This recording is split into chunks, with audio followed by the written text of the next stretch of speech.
YouTube app crashing and everything.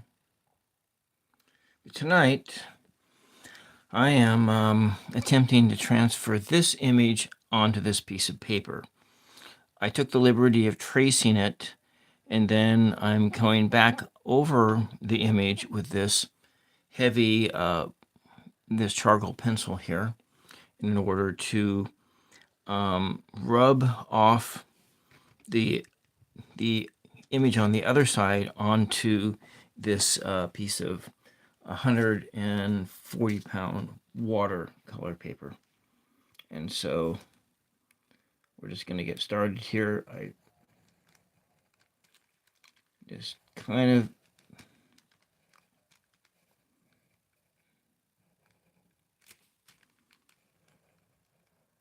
so tomorrow night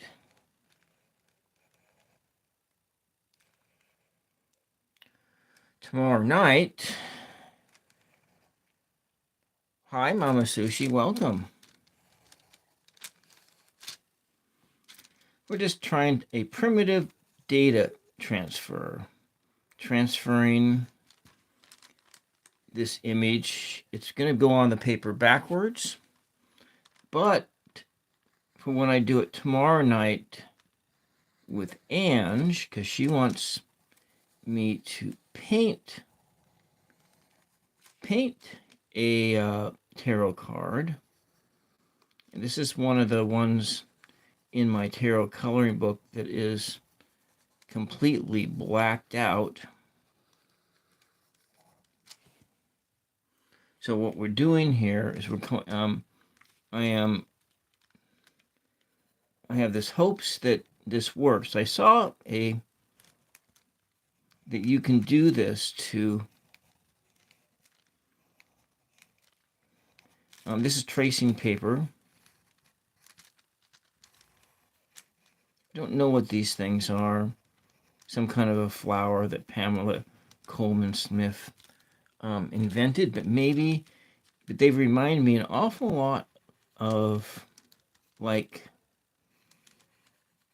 those brain cell creatures in the original Star Trek. The brain cell creatures. Remember that episode? Maybe you'd never seen it before.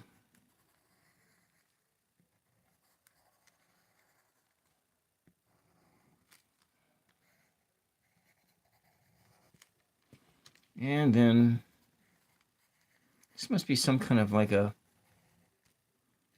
flower creature or something. You've never seen it. It was with the original Star Trek with Captain Kirk and Mr. Spock. It looks an awful lot like that creature. An alien kind of a creature. Yeah, well, we're trying something here. I've had a problem with my YouTube studio and it keeps on crashing on me. I've uninstalled it a couple times and I can't get it to open up.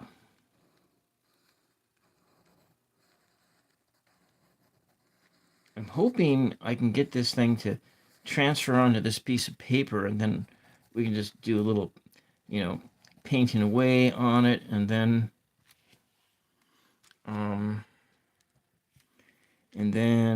yeah. Then I got this back image here, which I can use. Of course, her features don't at all look very soft. They look pretty hardcore here.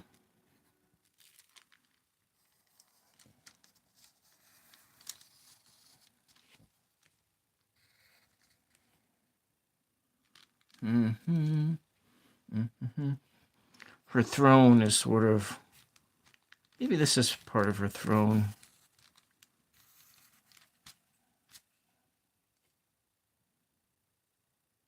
Oh, those are pomegranates and palm leaves? I thought these were brain-sucking creatures. They were alien brain cells that were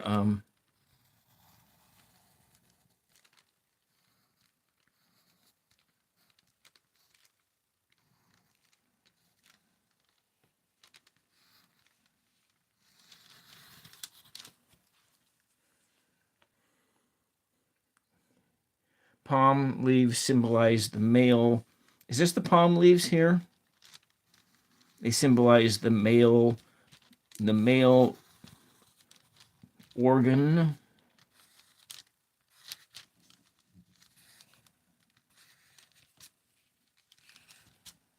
Huh. All right. And her robe flows over this moon thing, which in here is going on. Is it going on forward or is it going on backwards? Because supposedly you can take a photocopied image and do this same thing in order to transfer it onto another piece of paper. I'm doing minimal amounts of line work here.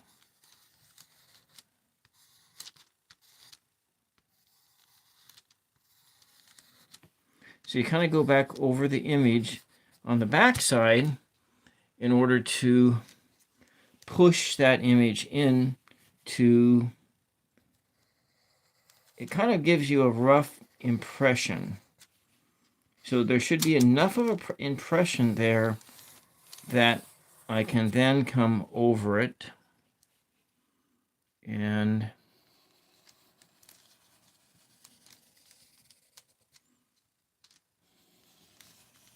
anyways.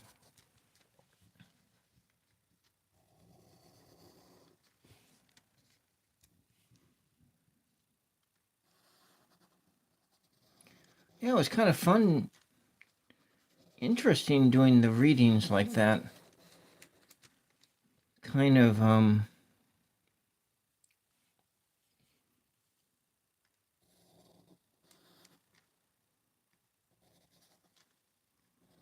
you know, trying to find the context to put everything in. I'm a great reader. Well, then I need some more practice. Can I come onto your show and do a layered reading thing? Practice. Okay, I think I got it all. Wait, not all yet. There's this stuff.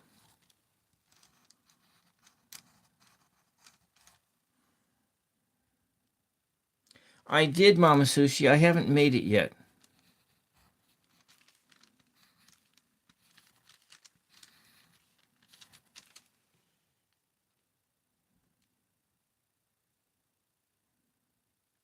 Yeah, I haven't made the image yet.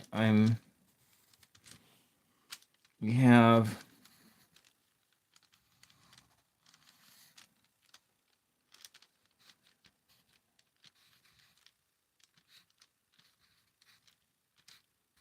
You know what's interesting is there's the Torah and the Tarot, which are probably in Hebrew are spelled almost identical, except that I think Torah is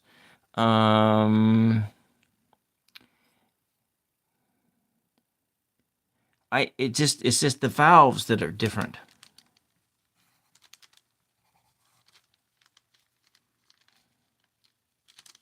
So we got our hands here, which I've kind of mangled.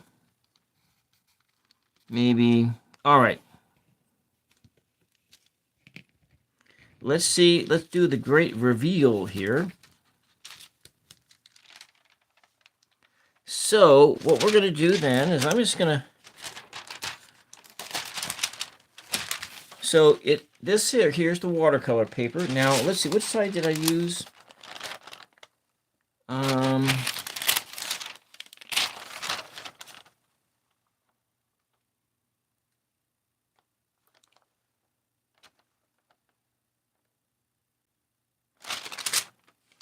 Okay. So then what I can do here to make this work out is I have this, let's just try this other piece of paper here.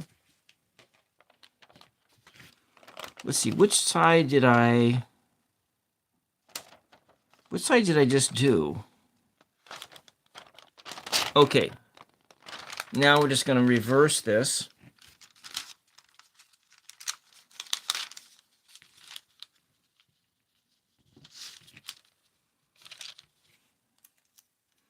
And then if this works out so that it's the right direction,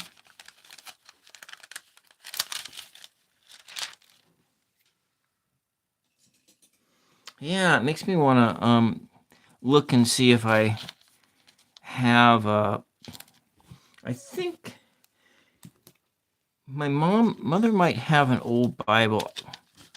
Except I just don't like the King James version of the Bible at all.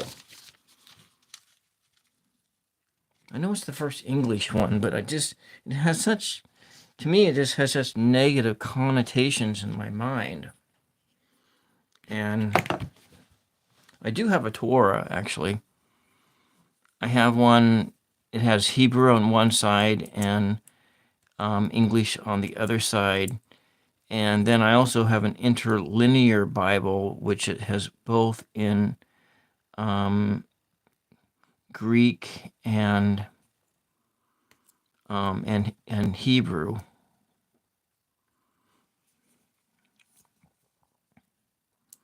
And at one time, I could read Hebrew like an average 3-year-old back in the day.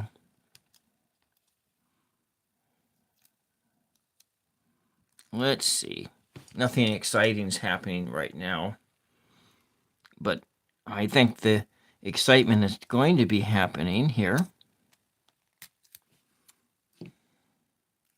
Okay, so we'll take this piece of tape and we'll tape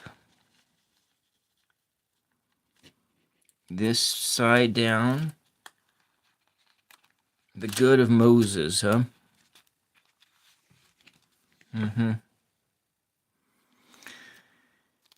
And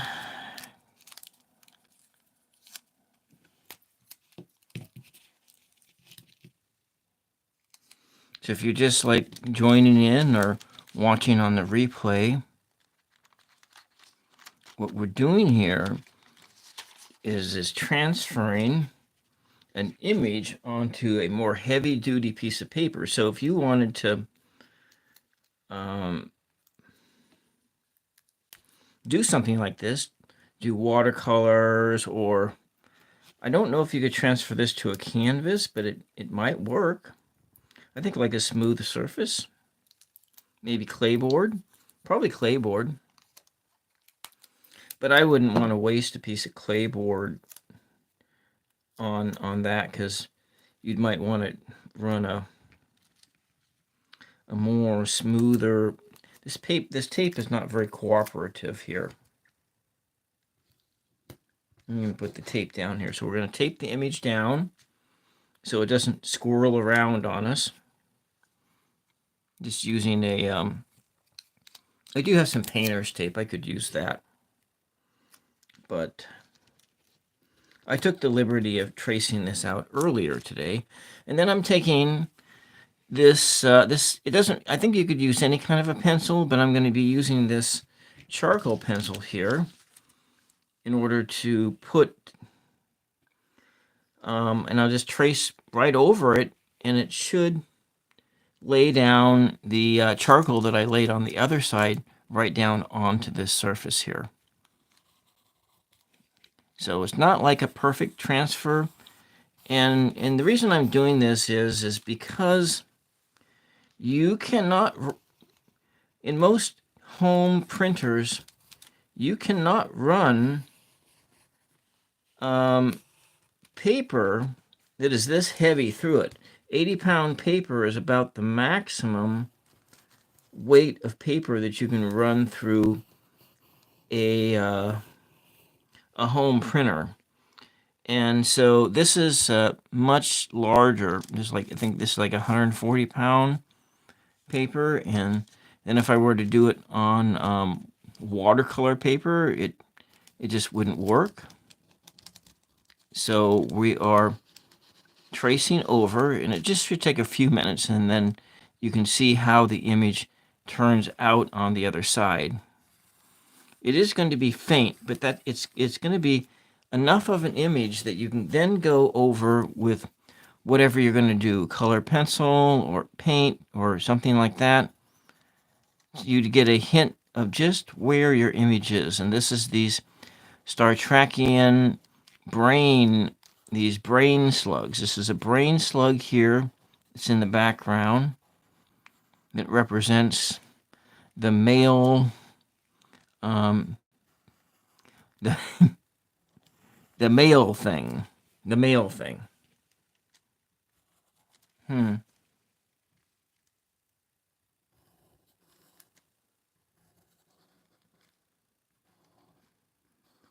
And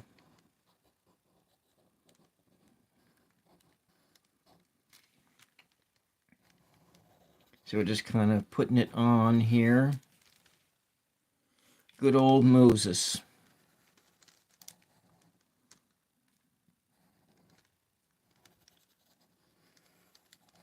Well, there were okay. These are the pomegranates in the background. How many pomegranates are there supposed to be? 1, 2, 3, 4, 5, 6, 7. 1, 2, 3, 4, 5, 6, 7. Well, I guess we'll put 7 in.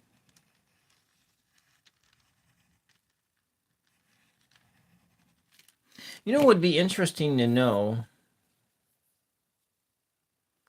Utilizes our sources and energy. What would be interesting to know is what are these patterns on Mary here? Do I have my eyeglass cleaner? I think I do.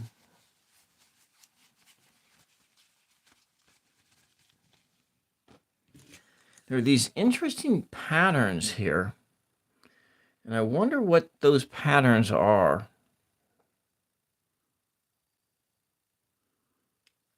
Obviously, it means something. You see that in the representation of the aura field around around the Madonna, and see it's also around the Jesus figure as well, the baby Jesus, the sea Jesus. There is a pattern. I wonder what that pattern means. Kind of made me think that maybe it's like these pomegranate things, that maybe when Waite was doing these, when Waite was making the instructions for the backdrop, because it really looks awfully similar, you know, that this here looks really similar to that. I don't know. It's just a thought, though. It's just a thought.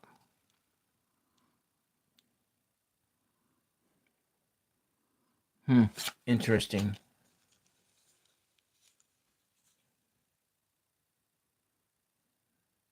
So there's a belief at a certain point your crown chakra will grow and produce light, whereas most people's crown takes in light. Oh, so it produces light, and so that's what that's all about. The production of light.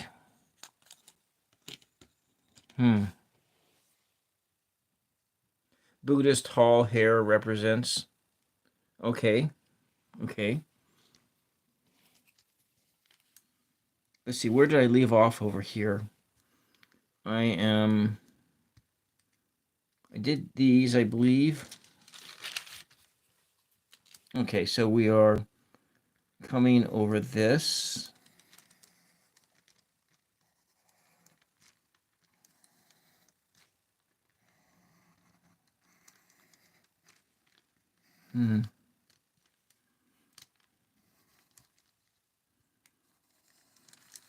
Kind of a veil.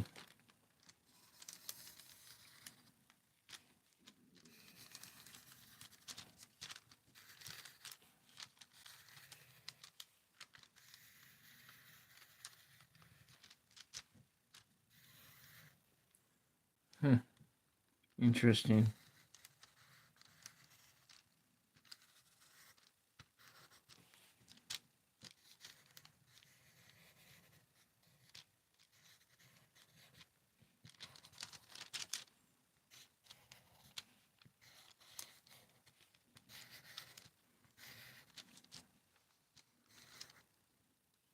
Oh, that's part of her chair there, I see.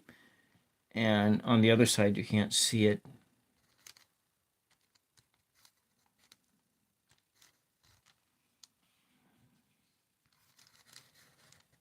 Okay.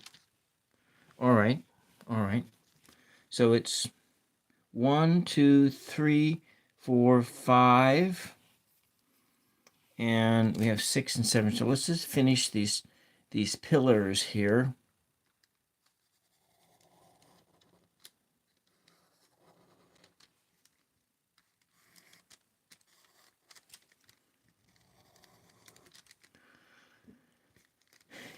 Take refuge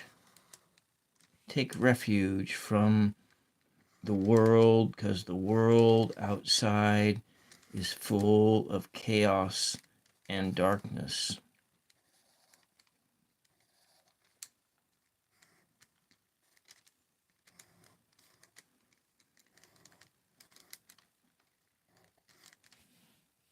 Kind of like a cat, don't you think? So the imagery around the priestess is like her aura. Yeah.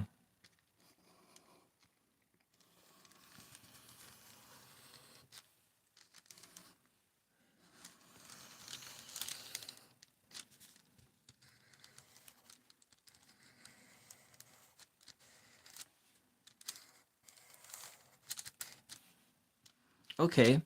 Now we're almost done with this portion of it.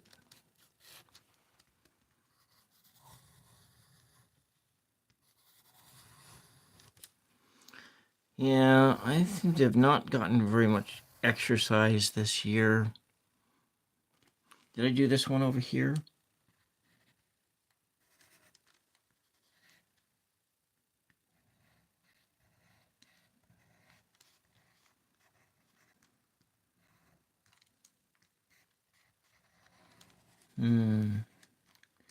There we go.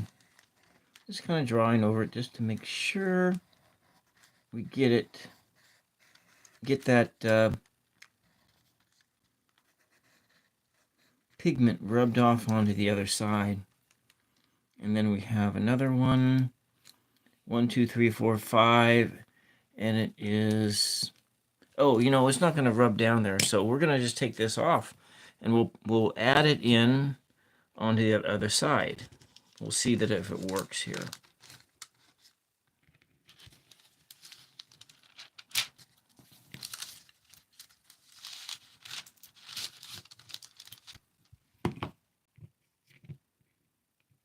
Did I do the other things? Hello, Tom. Welcome. Welcome. This is a primitive data transfer using primitive means.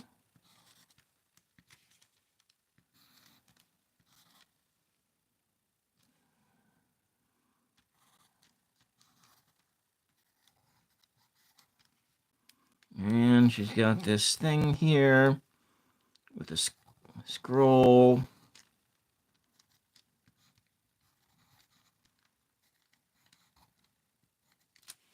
All right.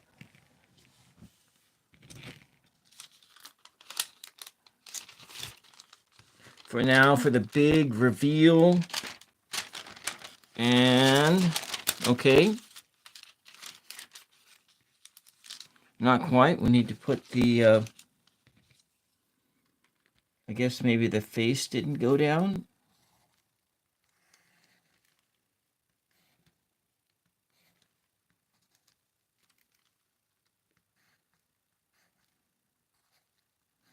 With the alien eyes. Okay. All right, there we go. And that's for the reveal. Now we have a data transfer of an image.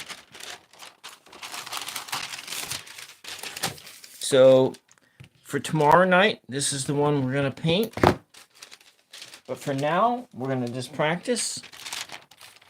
And I'm going to put this over there. So Anne's just going to get her wish to, and this, we'll just do this as a practice here.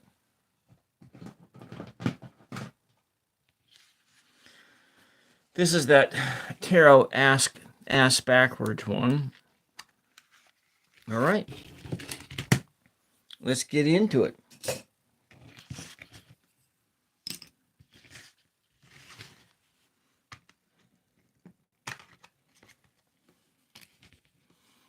All right.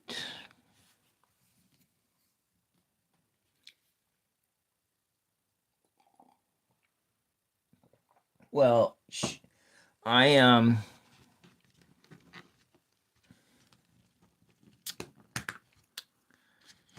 there were the cards, Tom, that I couldn't do in this book. So in this tarot coloring book, and I've showed this multiple times, hopefully the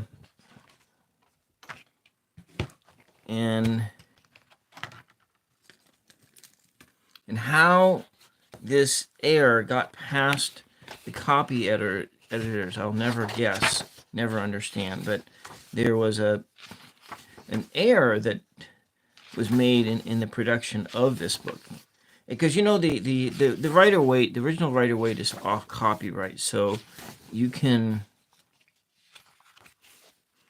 use these images, and so you can see these are things that are colorable. But when we get to the High Priestess, they didn't take the time to make it so that there are all of the cards that have black in it, that black is copied over into it so that you can't even you can't make it your own. This is the one that, oh, that's one that I did with Tarot Ask backwards.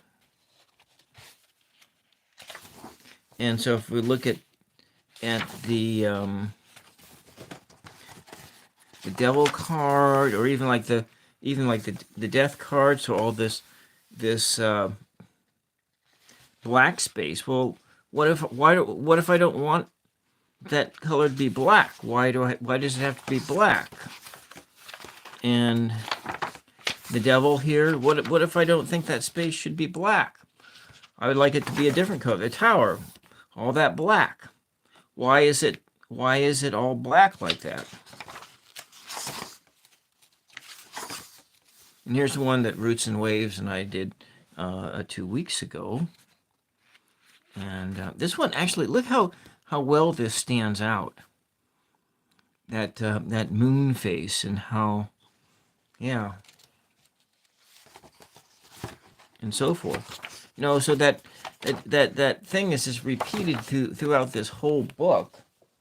And my growing number of pet peeves that I have artistically. But anyways, we're gonna go in and back in black, yeah, and make some. I don't know why this, but it doesn't need to be black, you know.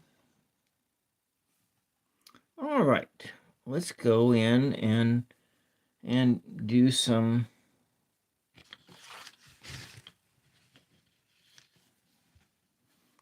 things here. Maybe I want this to be blue.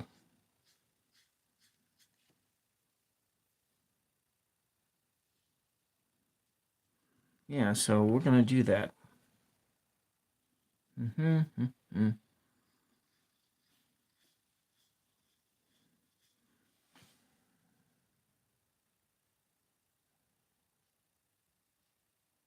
Yeah,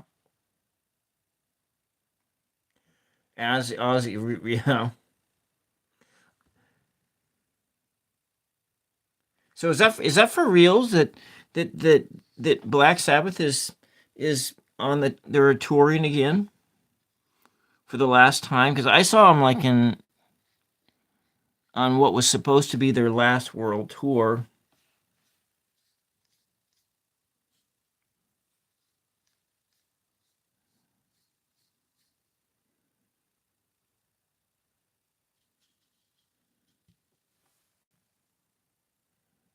So you get the frustration. Well, yeah, what they're supposed to be, they are, but But see that the whole the whole idea. So that'll be the real last one. Oh, so it's only in Birmingham. So it's only in UK. So it's not their last time. It's their it's just in the UK that they're um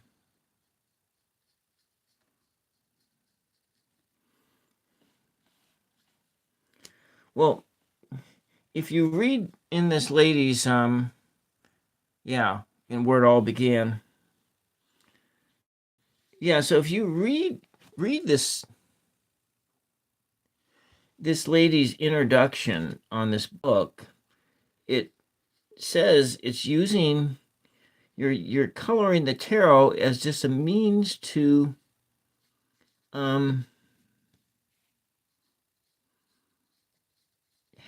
study and have a greater a greater appreciation for or greater depth in your learning and your study of the tarot by um, spending time with it and coloring it.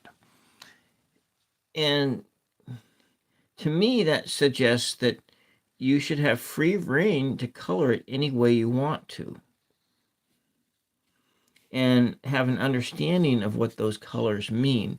And you're into this exercise as a very meditative practice. And that's how I interpreted it. So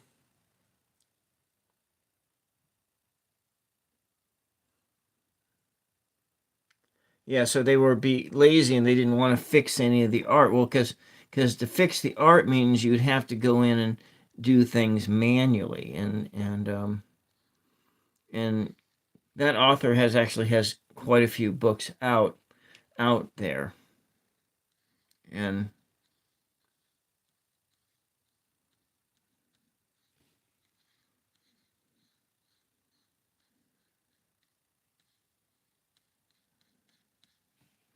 and I'll go back in over that.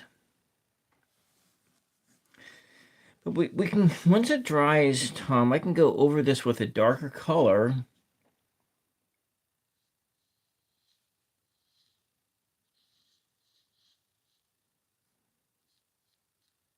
So we've got this pillar here.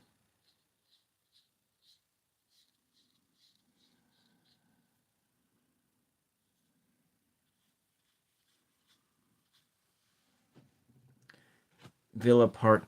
Well, when I saw them in Tacoma, they had gone all out and they hired fake Bible bangers to go protest and and everything and fake protesters and so I'm assuming that this last one in Birmingham, England, will be very similar. That they will do some of the same similar things there. I'm gonna make this thing blue as well.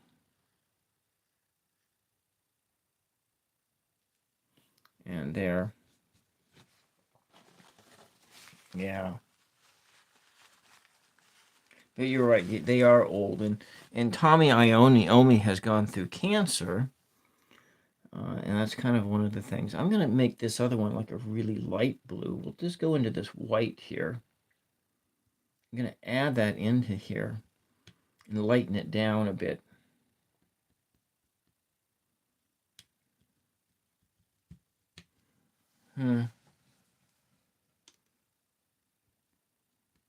This poor white over here has just got so many different colors in it.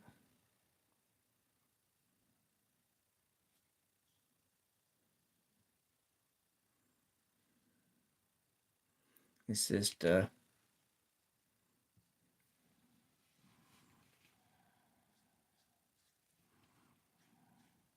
very light blue.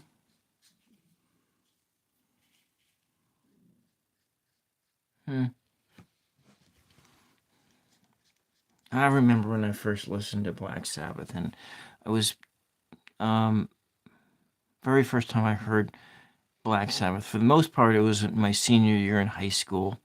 I was a huge Ozzy Osbourne fan, and I had actually listened to a lot of Ozzy, and starting with the Diary of a Madman and many of the other albums.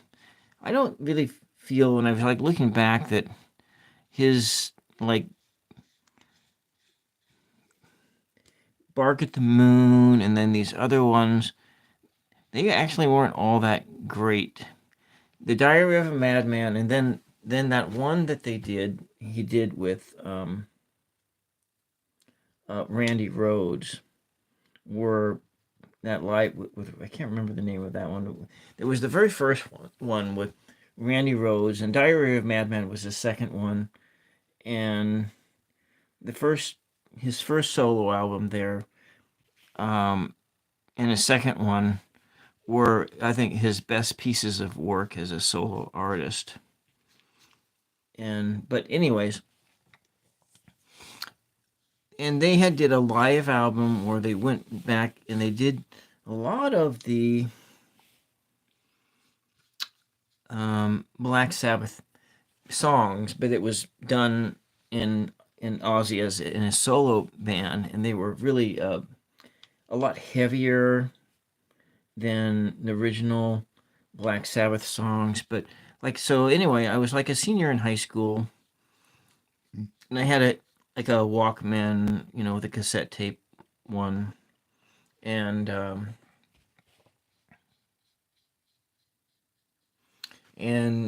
they were. I was walking around Pendleton. I was in Pendleton, Oregon, because my high school's basketball team went to state. I think that was one of the last times they went to state too, and that was like in the late '80s. They went to state championships were in Pendleton, Oregon, and they asked anybody who wanted to go and support the team, and you got like almost a whole week out of school. And I said, yeah, sign me up. So I went. I don't remember watching any of the basketball games, but what I do remember was walking the streets of Pendleton, listening to Black Sabbath on the Walkman, um,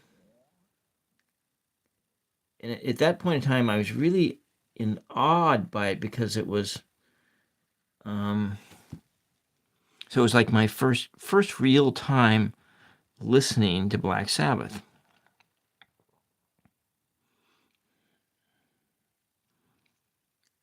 Okay, what we can do about that background? So we got these colors here. I think we'll just kind of.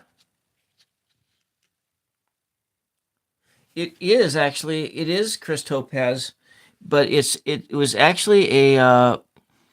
I did a tracing in that tarot coloring book, and then I did a data transfer, and then you take the tracing and then you turn it over on its backside, and then you go over the lines.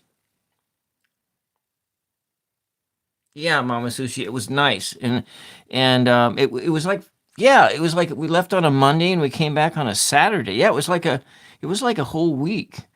And here's the things that I remember about that week is that when I came back, my social studies teacher had quit. And so I guess what had happened, my social studies teacher was a young guy who just graduated from college. He was 22 years old. And he was also coaching volleyball. And so he had an affair with one of the volleyball players. And, or actually, it wasn't really a affair. She was 18. He was 22. So it wasn't like it wasn't like breaking any laws or anything. And they almost got married like 4 years later too. They stayed together for yeah. So anyways, and so I did it. So tomorrow night when Ange comes on, we're gonna be painting this. This is it forward, and this is it backwards. So, anyways, so when was that? Like 40 years ago, or close to 40 years ago. Yeah, it wasn't that long ago. It was over 30 years ago. So I've had my 30-year I had my 30-year class reunion like 5 or 6 years ago. So yeah, I'm getting close to being out of high school 40 years. 40 years. I mean, it's hard to believe, you know, that it's been that long. I think I'm gonna do like a really a bright yellow. I think I'll go in and do these things in here, and then we'll do the background. And so these are like what, pomegranates? Yeah. And anyways, yeah. 30 years for you. Yeah. Yeah, it's close to 40 years. Let me just see if I can add that up. Add that up. What year is this? 2025?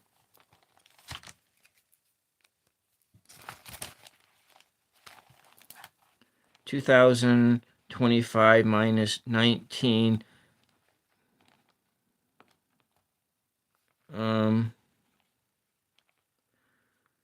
12 minus 8 is what? That's 4? No. 2000, is that right? No, it can't be that many years. 12, that's 11, 10, 9, 8, 4? 15. No. That says it's 49 years. You graduated in 94. So it's 31. No, that puts me too old. It has to be 39 years. It has to be. That has to be what it is. Let me just check here.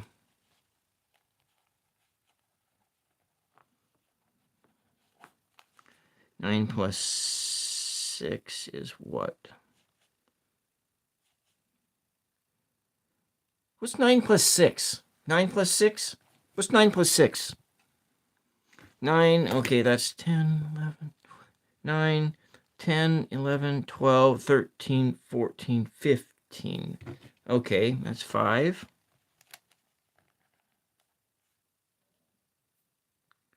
Um,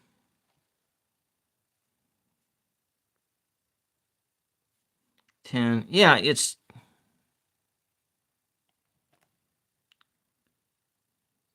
yeah. Yeah, it's 35 years. I've been out of high school for 35 years. I graduated in 86. So 86, yeah. 35 years. That's like forever ago. And all right, let's just do her. Purple, right? Take this color here, just mix it in here. Yeah. Well, my calculus is my calculator is in my phone, and I'm using my phone right now. So no, it's like yeah, 39 years, something like that. Yeah, I know it's almost 40. I've been out of high school almost 40 years, and so yeah, and so walking around the streets of Pendleton, and so anyways, that's a different culture back then, and so like in today's culture, that relationship would have resulted in like a firing or something like that. But they were just so close together in age group, and when you looked at it, we think it was such a scandal. But so the guy quit. The guy quit teaching. He never went back to teaching after that. He never went back. I don't know if he was actually any good at teaching, but I don't remember what he went into doing, but anyways, he had an affair with one of the students. It wasn't really an affair. If a relationship that goes on for 4 years, 5 years, that's not an affair, is it? It's not an affair.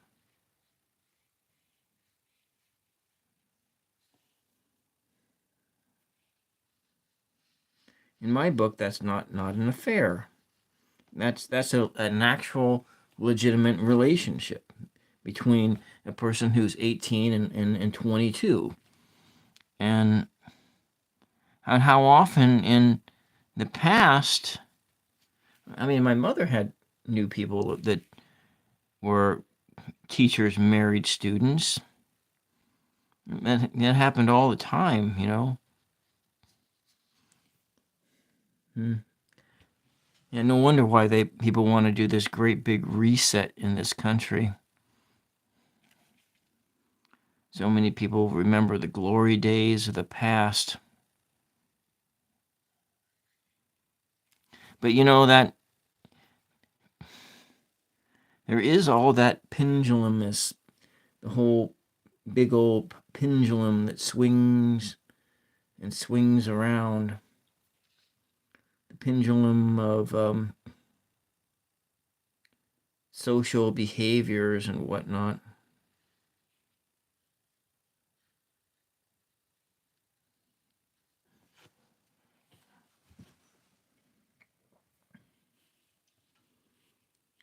And I totally understand.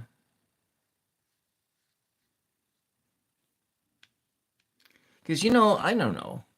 Am I giving away too much about myself when I said that when I was 16 years old, I thought I was a fully grown adult? Is that Did other people have that experience and thinking that they were all grown up at 16? And how many people did I know who were in boot camp between their senior years of high school, going into the National Guard and um,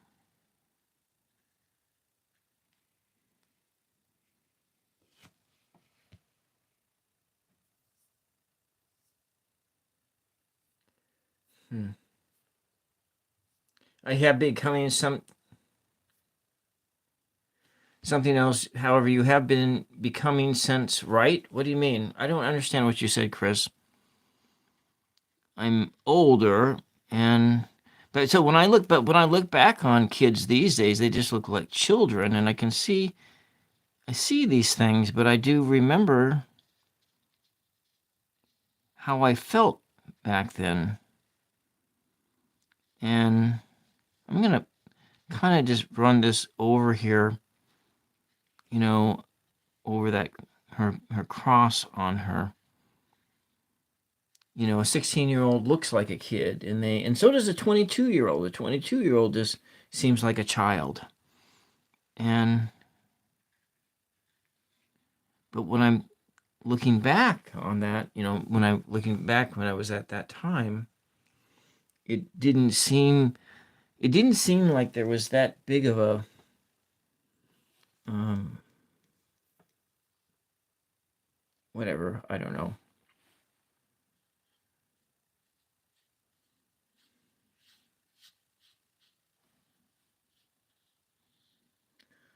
Yeah. Anyways,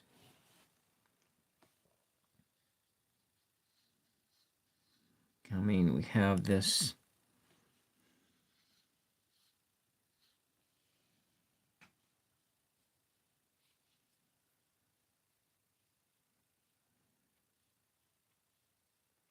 Okay, what I meant was when I was 16, and I felt like I was a fully grown human being. But when I look back at 16-year-olds, I just don't see it. I see them as children right now. But then we look at what our laws are, and you can go at 18 years of age. And then you see, because I also knew like people in college. There's a guy I knew in college, and he was married. He got married right after high school, and he was a physics student, though he and his wife, they abstained from having children while he was uh, until he went was in his PhD program. But you know, and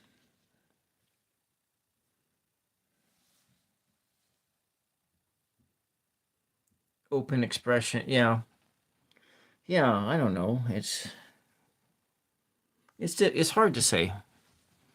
But anyways, that I was in at that taking a week off of school. I think I did. I went to a couple basketball games. I did go to. I think I was required to go to required to go to the one that our players were playing in. I did go to that one. Yeah, um, I did go to that one. And anyways, when I came back, there was a different instructor. But that my senior year in high school, that social studies teacher changed out 3 times. It changed out 3 times. It was but one of the times it changed out was because of, yeah, they and that I found out like after I graduated from high school. And so it wasn't he they were it managed to not leak out, so it didn't become like some scandal. And yeah, the scandalous behaviors. Right, let's go over here and let's make another color here.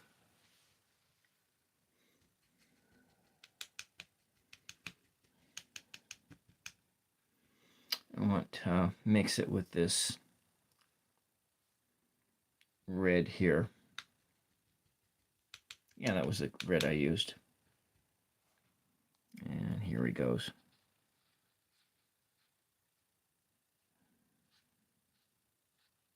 Anyways.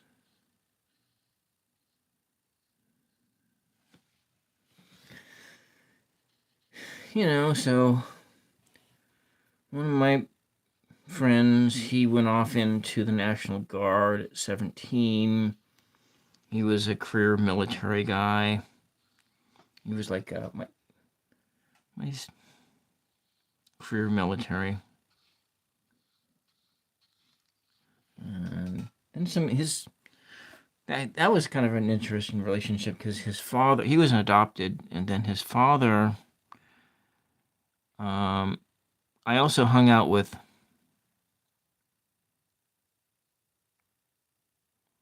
his nephew, and his nephew was he was about the same age as I was, or maybe 1 year older. And so it's like yeah. So it was one of those situations where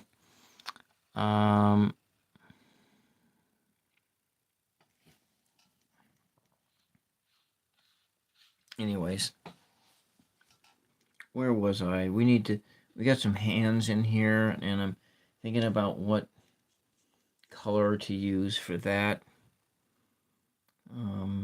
Anyways,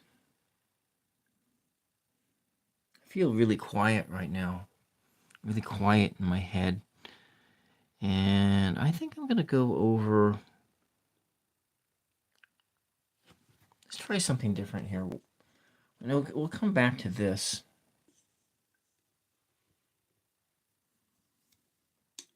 Maybe I'll make that moon thing this yellow ochre.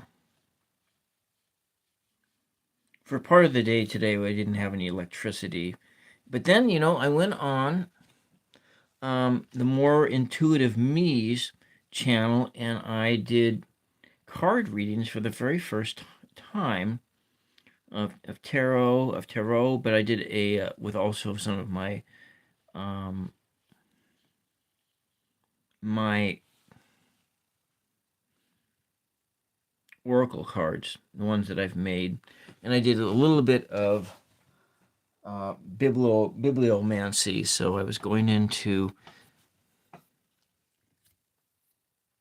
Well, you know what? I need more practice because I want to start doing live readings myself, but I'm struggling with fitting all the information together and knowing kind of what I'm looking at, and that's kind of where I'm sitting at, and so then once I get a little bit more confidence in reading, then that other channel I'm going to open it up, and I think using a piece of streaming software, I should be able to stream from 0 subs. I think that's something you can do. I know I'm going to make the background of this thing back here yellow. So it says, when you are doing the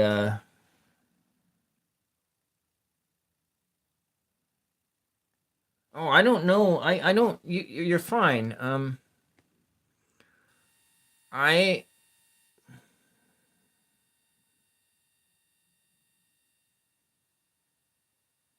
I don't think you overstepped your boundaries at all. I just was trying to understand what you were what you were trying to say in writing, and but I was just talking about how when we are young like that, how we think we're more grown than we are. But if we just go back in time just a little bit, it's like, we are, well, it's like you look in a book now and it shows adolescence as going like to 30 some years of age. And so childhood is being delayed out, but does that also mean that your executive functions and your ability to make decisions for yourself is also delayed out like that? You know what I'm saying? And so, like, for instance, I'll give you a really good example of this. And when I was up in Seattle, I knew this girl. She had dual citizenship between United States and Israel, and she came. I think she was like 16 years old. That's right, she was 16, and she was married. She was 16, and she was married. And I think she was probably married to somebody who was like 22, 24 years of age, and she was with and she was working. She was working at a grocery store as a courtesy clerk, and okay, so you're not really developed until you're like 25, but nevertheless, so this girl, she was 16, she was married, and then she was in the United States. She had just come from I don't know if who I never met her husband, but I don't know how old he was at all. I have no idea about that. But I knew that she had gotten married at about 16, and she needed to pay rent, and she was able to negotiate with the boss to get herself into a checker position, even though the company rule stated that nobody under the age of 16 was allowed, or under the age of 18 was allowed to be a checker. And so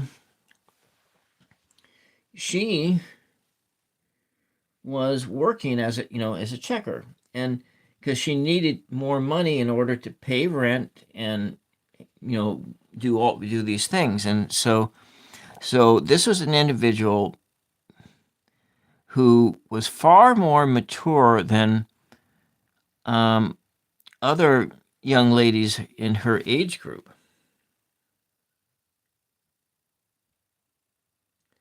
Yeah, Arrested Development. I think it's just because there's um,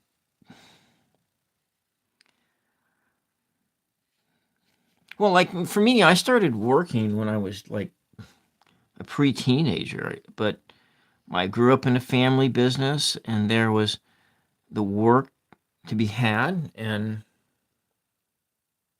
yeah, that's right. The older generations were gone to war. They were raising children at a younger age, and all that kinds of things. And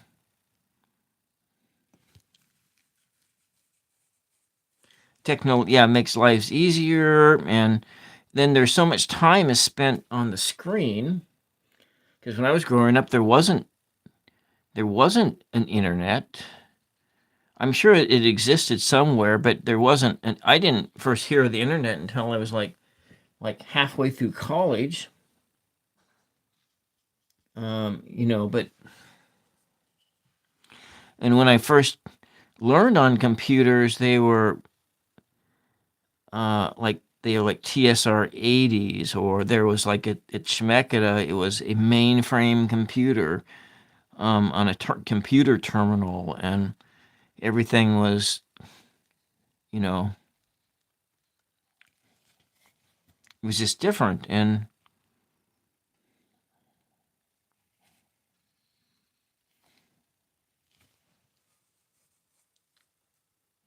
yeah, different types of struggles. Tech makes lives easier. Yeah, yeah. And so we have this thing that we built up for, and I think can kind of see why. When you look at when you look at I read pieces of that mandate for leadership, uh, project 2025. I know that I've said this was not. I'm not. I've read pieces of it, and it kind of sensed that there was a sense that of these people wanting to bring back and turn back time to where kids are more responsible at younger ages, and with the idea of wanting to make sure that everybody got married in this country. I mean, but that's not really possible, because it's like 10 to 20% of any given population never gets married. And you go back and back and back in time, and you see that there's the truth of that, because not everybody is capable of not everybody's capable of being in a marriage relationship. They're not capable of doing that. And for whatever the reasons, maybe I was probably one of those persons, but I still think about, what would it be like to be married, and all of that. And it's so certainly in these last few years of being my mother's caregiver, I really kind of feel like, yeah, yeah. So I really feel like in these last few years that I've taken care of my mother, I feel like I certainly think I could um be I could be a married man. I could do that. And but I look at just in my own family, and how many, because the autistic gene is in my family, and so like what we have that come down from I have some of the similar brain differences that my mother has, of this audio processing disorder, and that and ADHD, they go kind of hand in hand. And so like one of my first cousins, and she's an artist too. She was not successful at all in romantic relationships, and I have not been successful at all in romantic relationships. And for whatever reason, maybe my own insecurities, or those whatever. I don't really know. And I'm going to put this yellow all the way across here, so it's like this really a brightness. They're not really capable of it either. Yeah, well, yeah, that's right. And I looked into that, and so all I knew is that when I was like looking at potentials, when I was looking at potential relationships, and when I just didn't want to be with anybody who used any substances, maybe an occasional drink here and there, but habitual using of alcohol, if I saw habitual using of alcohol, if I saw use of like smoking weed or doing anything like that, I just ran the other way. It's like, nope, this relationship is over. That was just not a thing. Yeah, granted, I've worked in bartending, so I kind of softened a little bit. But when I was younger, I was a teetotaler. I did not use, because after my college experience of what, like, I quit drinking when I was 27, and because up to like 21 to 27, every time I went drinking, I drank until I was until I like vomited. It was like a very rare time that I wouldn't just drink until I drank in excess. And so, yeah, well, that's it. Yeah, exactly. And so that experience there, and and so I really didn't have a drink from the time I was like 27 to 42, and then when I did have them, it was just only what I wanted, and what I wanted was and I just had a little, and I rarely ever drank until I was intoxicated. And then since I went on that the metformin drug, it's not, I miss alcohol a little bit. I miss it a little bit, but you know I miss the taste. But if I'm gonna use, let's say I'll go, maybe I'll get a non-alcoholic beer. If I'm gonna like use those calories that and the amount of carbohydrates and everything there is in one of those non-alcoholic beers, I would actually just rather have a piece of cake. Be perfectly honest with you, I'd rather just have cake than to have that. And so I'm gonna come over here and I'm gonna add some more white. Take this stuff with the white. Okay, that's just adding a whole bunch of different colors in it, kind of creaming it out here, the floor there, and we'll come back in, and here we go, and here we go. I don't know, but yeah, that was just kind of me when I was that age group, and I was looking, and I just was that was one of the deal breakers, was habitual use of drugs and alcohol was not anything that I wanted in my life. And then also it was like, you want somebody who has something of a, I don't know anymore. I don't care. But that's kind of how that was. I'm going to take this and darken it up a little bit with maybe some red. Painting a house pink with daiquiris. But those times are fun. I mean, they certainly were fun times. All right, now let's come in. I want some red. Let's take this red here. We'll put it over here. Thin. It's kind of like that Azilron Crimson that I really, really like in the acrylics. So maybe Anne's just gonna want me to paint that in acrylics, and I think I might do that. We'll use acrylics tomorrow night. I don't know. We'll see. And all right, so let's just see. We put this layer of the red down, and it should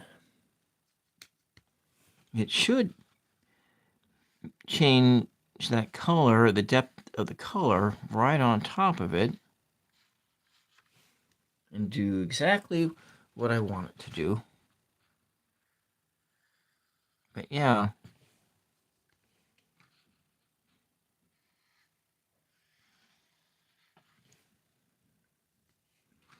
But like I had said, I've read pieces of that mandate for leadership, and it did see very much like, a lot of the stuff that I was talking about and thinking, yeah, this sounds like really good stuff, but knowing the consequences of that. All right, and we're gonna do your High Priestess in acrylics tomorrow night.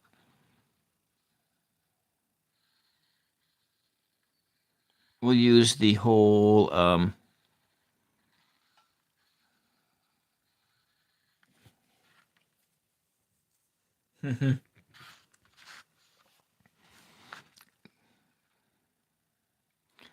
I'll use my Amsterdam series. All the deep talk. Yeah. All the deep talk of. Anyways. I would certainly would like to. I would certainly like to see Black Sabbath again. I got to see Heaven and Hell with Ronnie James Dio like 6 months before Ronnie James Dio passed away. I saw one of his last shows in Seattle, and my impression of them was like, oh geez, these are like some old these are like old men here, and it was like a sit down band. It was almost like going to a country show when I saw, because the Dio's energy levels were, because he had that cancer at that time, and so his energy levels were just like way low, and yeah, and so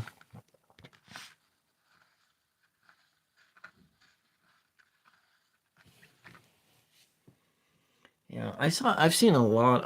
I've seen a lot of metal shows, but then there was that one lady, that divorce lawyer that I was dating for a while, and she was the only one who'd go to metal shows with me. Yeah, he was, and then I had this wonderful opportunity to see um, Alice Cooper. I saw Alice Cooper once. I wasn't a real big fan of Alice Cooper's music, and but because when I was younger, the bands that I listened to was Judas Priest. Well, as a teenager, they were Ozzy Osbourne, Judas Priest, um, Iron Maiden, and then I switched over to doing Soft Cell, and some. Then there was like some other bands. I think the three heavy bands I listened to were the um, Ozzy Osbourne, the Iron Maiden, and the Judas Priest. Then I also like Simon and Garfunkel. I had that album, that live album, or was live in Central Park. I just used to love driving down I-5 and listening to that, going full blast with the windows down in the summertime. I love that album. And then there were some Led Zeppelin and some Rolling Stones, and there was also goes into that category of music was Journey, and I absolutely love Journey. Yeah, Yeah, I saw right before the pandemic. The last concert I saw was Iron Maiden in concert at the Moda Center in Portland, and it was the. Um, I feel like I need to do something in here. I know what this is hands. Do I have hands color? Hmm. Yeah, we're just gonna go in to some watercolor pencils and do some handsy and facey colors. I think I'll do this pink here. And yeah, and then later on, I saw, and then I was introduced to Rush. Rush was a great band, and so we got the hand here. I'm gonna just do this like this pinkiness. This it's not really hand-like, and then we have face, sort of a pinky color. I saw Judas Priest like in '89 with an exchange student.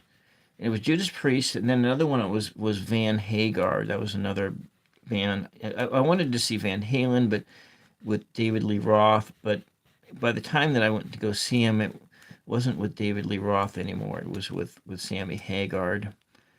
And but I really liked that that band with Van Halen. Van Halen was a great band. And then I had this really an interesting experience when I was 16. 16, yes, because that was like the last semester in at my sophomore year. My parents pulled me out of school because of how badly that I was getting. Um, yeah, I like Slayer too. I saw Slayer like 3 times in concert, but I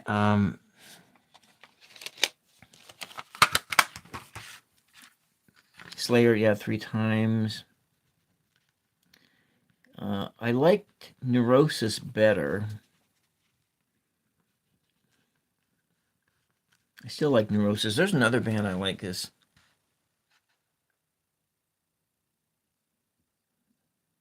you're listening and you're craving while you do. Yeah.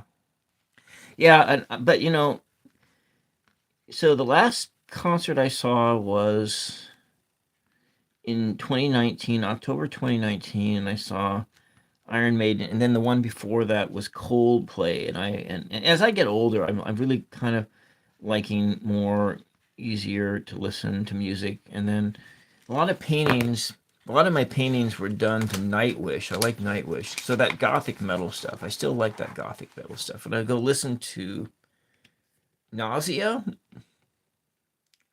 So it was called Nausea. That's kind of funny. And anyways, and so let's go in here. What are we going to do with this scroll? We'll make the scroll maybe this brownish color. These are actually watercolor pencils. And so I'm just going to put this in here. It's just not really working in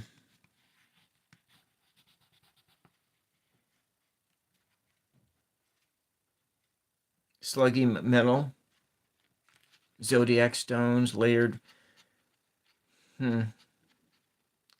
Yeah.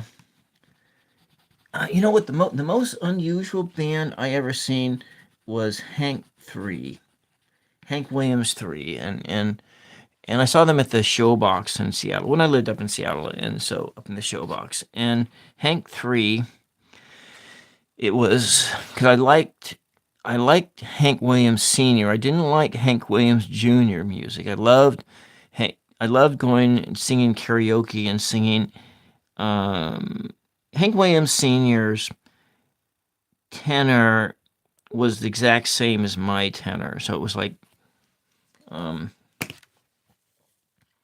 Anyway, so let's go in and do. So yeah, Hank Williams 3 was. He played 3 sets.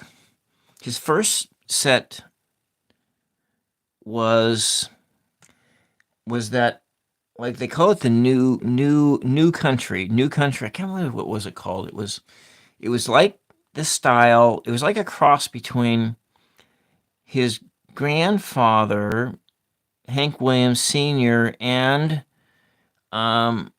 neoclassical country music, I think is what they call it, neoclassical.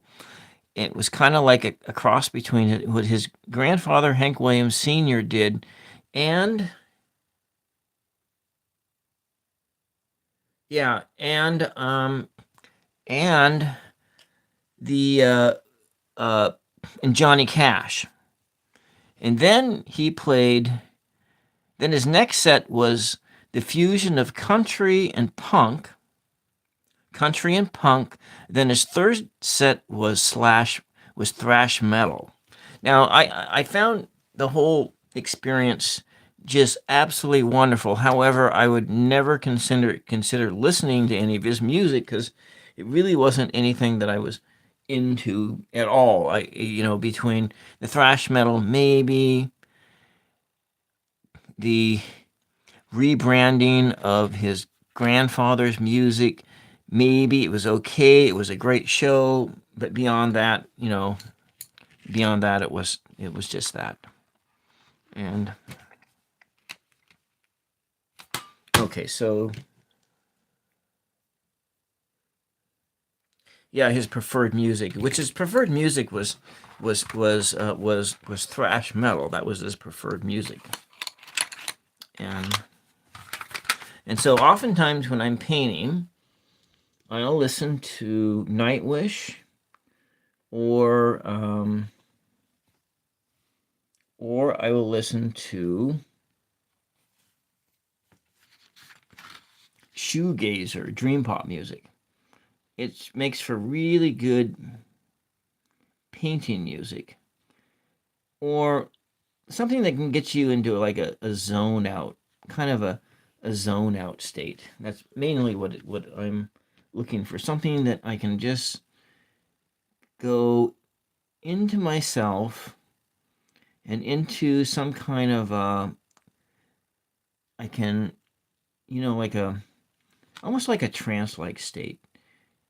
And certain musics kind of do it where I'm painting pure stream of consciousness. Boris with the don't. Well, yeah, I used to listen to them too, early ritual. I know all of Boris. I listened to them when I was like working as a bookkeeper up in Seattle. I would listen to. That was back in my days when I had fallen under the sway of I was listening to talk radio a lot at work, and not always the good kind either. When I got out of that, I sort of,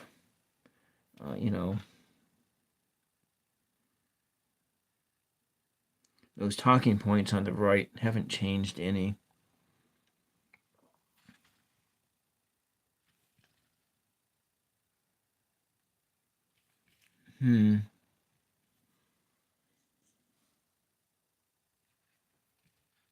Yeah. Anyways, in those years when I was trying to be a good Catholic, trying to forget about things like reincarnation and all these other things, all those other things that I felt were true. And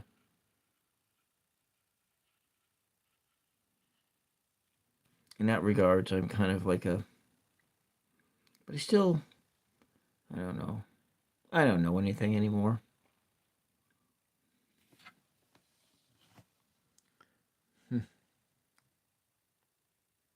Yeah. The sludge music. Hmm. Yeah, like that Boris and Sun O. Was that another one you listened to? Byzantine. Then there was like Candlemass. Amon Amarth. Amon Amarth. And then when they got that other horrible fusion of folk music and metal too.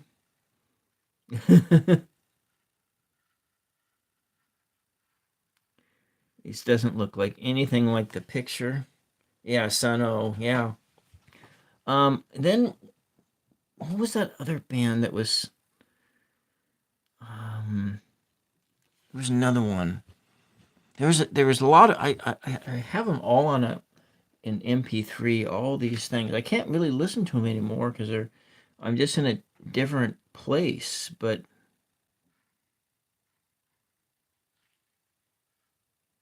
just a different place. Hmm.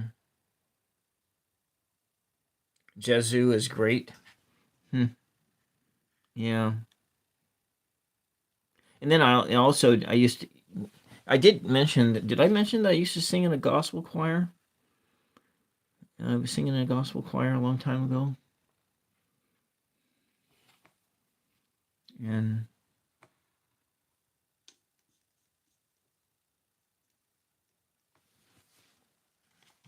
yeah, yeah, gospel choir. Because it was a black Catholic gospel choir, a black Catholic gospel choir, and they were of course had little trouble with the rhythm, and I have a recording. I have a recording of the stuff that we used to sing all the time, and oh, thank you.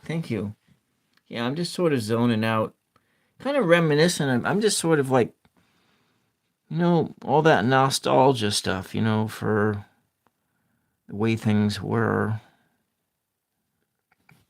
I'm almost done with this because I need to think about. I need to get on my exercise bike and then go do some wall sits, right? More exercise, and then I can have my strawberries that should be completely thawed out by now, and yeah,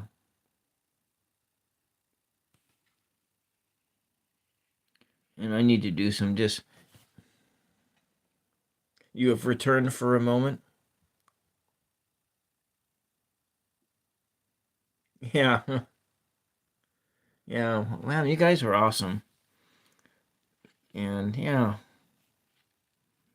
All right, so let's just go draw this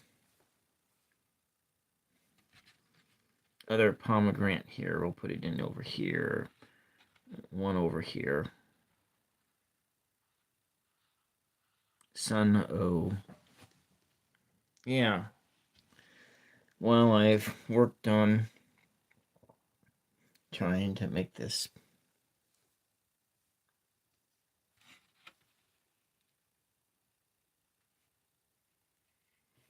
Yeah, this is kind of a nice experience.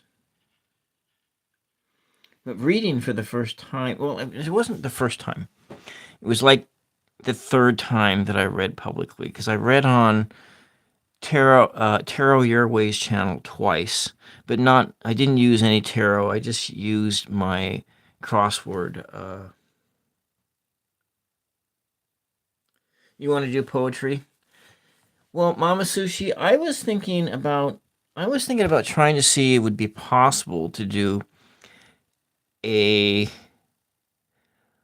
an open mic using the go live with me um, pieces, the go live with me thing on this on YouTube. So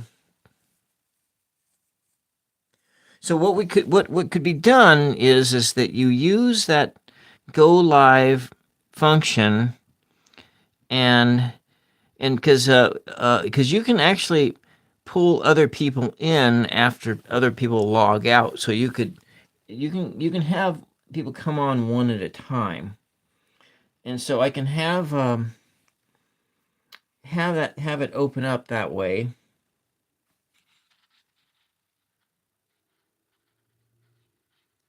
This doesn't look like much of a pomegranate here. This piece of fruit over there, and then maybe each person I'll host it, but then each person can have their 3 to 5 minutes and just rotate around. So what? So would you when you come on Monday, Mama Sushi? Did you want to share one of your poems? No, we're gonna do a color in the tarot on Monday, but I want to kind of plan this for a different to doing that at a different time. So what you could do, Mama Sushi, is you can just share. You can share a poem Monday evening as well. These look like stomachs. They don't look anything like. Um, oh, one of my lights just burned out. Yeah.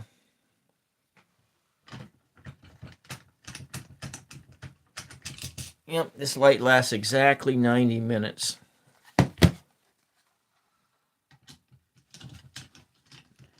And I'm putting another light on. It's one of the first ones I bought, and it's going bad. But it's got a nice range of colors on it. Anyways, so what do we got going on here? So we got just some stuff. Just do some finishing touches here. Another layer of color here on this moon thing.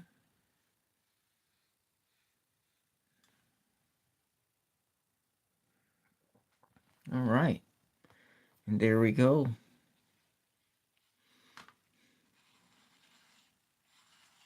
All right. Now we got a little bit of a... All right, let's go. I got that color back in here. So we're going to work this over here and take it and put it back here.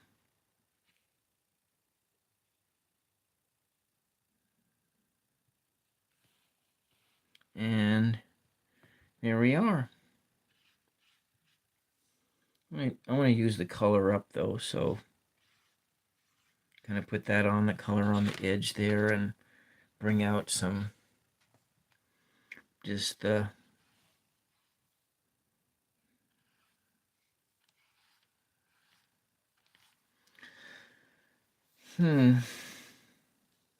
anyways.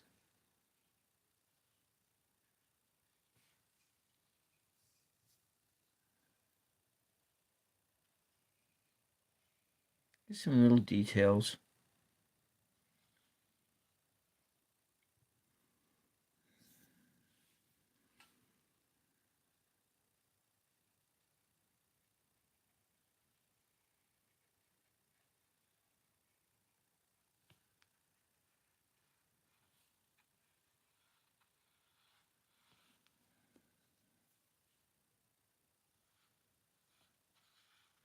A lot of blue in here.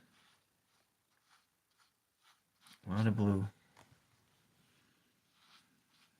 Well, Mama Sushi, why don't you write a short poem in the chat, and then I'll read it off, like a short line, or maybe like a haiku or something. Would you like to do that for me, and I'll read it for you here?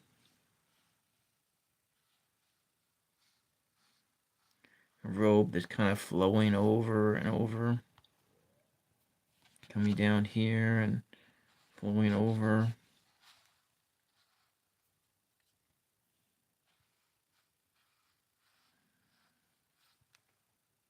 Mm-hmm. Mm-hmm. Mm-hmm. Mm-hmm.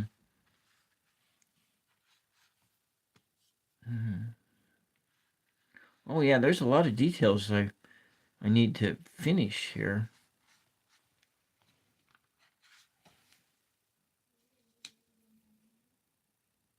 I need to give the dog her medicine too, because she's an old dog. It's a non-steroidal anti-inflammatory, but it's in a liquid form because dog is funny, and I have not been able to put a pill down the dog's throat before. When I did have to do that, it was a terrible experience to try to give the dog pills, and then because she didn't like snacks. And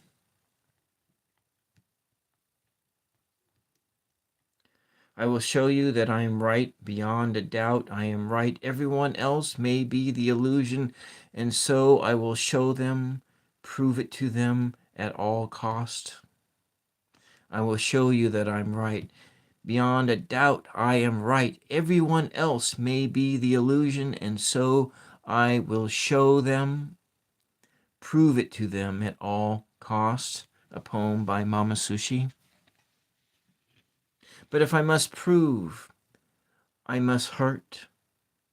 Can this mean I am wrong? Who am I showing the truth to? And I'll read that in its entirety. Is there another stanza coming? Maybe there's another stanza, so then we'll read it when it's all complete.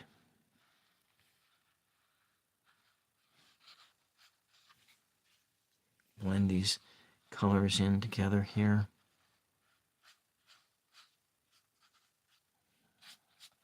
Mm-hmm. Mm-hmm. All right. There might be one more stanza. We're just going to wait for it, and then I'm going to read the whole thing together. So did you catch... Okay, you're done for now, so I'll read it all together. I will show you that I'm right beyond a doubt. I am right. Everyone else may be the illusion, and so I will show them. Prove it to them at all costs. But if I must prove, I must hurt. Can this mean I am wrong? Who am I showing the truth to? The words of Mama Sushi. Did you, Tom, did you check out my poetry reading?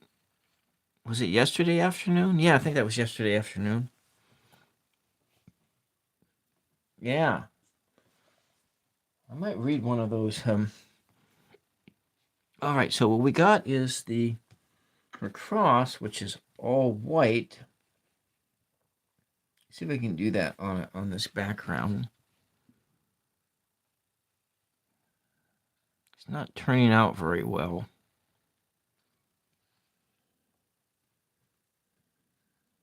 So you caught a little bit of, and you had a meeting. I see. Yeah. Well, let's do that, and then what do we have? The B and the J.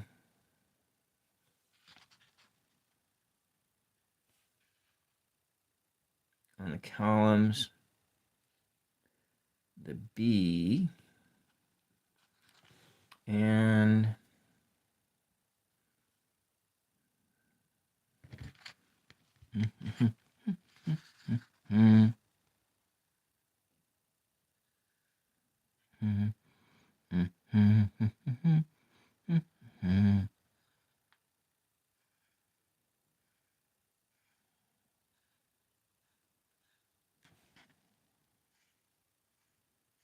there we go. Kind of a symbol here and And we got a symbol over here. Nice and long. These other lights, you know, they are, I bought 2 more of them just as a backup because I didn't know, you know, when with the promise of those tariffs, I'm thinking that prices in anything coming would be sky high. So I wanted to buy my backup equipment. I bought a cheaper lavalier mic, but I actually have other mics, condenser mics and things like that. But that setup, I don't think I can do with a telephone. I really would need to run into a mixer board and do stuff like that on a different setup than what I got going on. But I could do that different setup. I just need a different place to. I have a desktop that a few years ago I bought 2 identical ones, but I think a mouse may have made a nest in one of them. I haven't opened up the box just to see, but if it didn't, it should turn on. Granted, it's maybe if it works, maybe what I should do is load up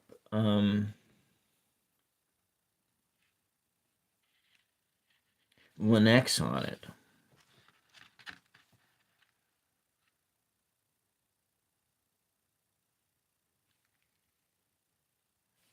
Yeah, it's not working too well. Just let that set. This paper actually doesn't work too good for watercolor. It's supposed to be watercolor paper, but the paints don't they don't really absorb into there very well. Number 2.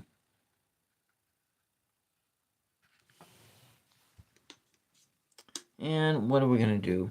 We're gonna work on her little cross thing, and maybe some black here with eyebrows and nosy. It just doesn't work. It's just not working. It's just not working here. All right, Billy boy.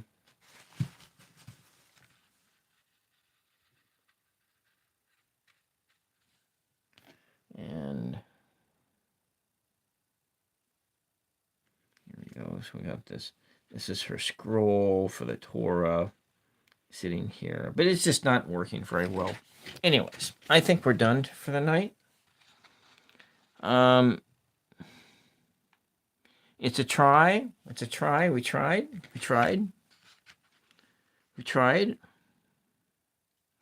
Part of it just didn't work out very well. It's got some deformities, but you know what? It's a practice painting.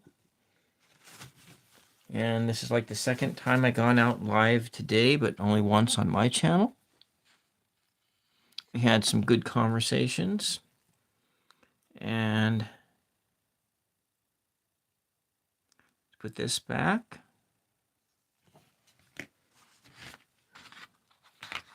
And then we got that. I think I'll read a poem out of that pack of poems. Have that just right here. Maybe I'll read one of these. These were a long time ago. Look, from 2002. From 2002. Oh, there's this one. Oh, let's read this one. This is from 1997. From 1997, called Jesus Hangs. Jesus hangs, crucified on the cross. The crown of thorns bites bitterly into his flesh. Blood drips down his face, collecting in puddles on his breast. Rejected and scorned, he cries in anguish of our sin. We do it again. Jesus hangs crucified, never again to rise. Rejected then, rejected again. I saw this one day on TV. Late Night Live. Okay, these were, I did some,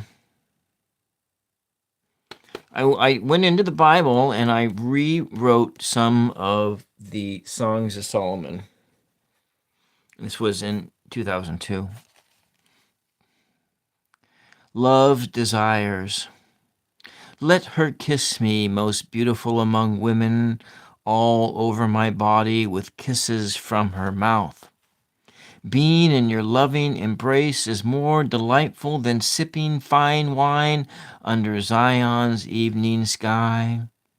When your name is spoken, Jezebel, Jezebel, Jezebel, it drips off my tongue like buttery honey. My ear smells it like perfume wafting through the courtyards of your garden.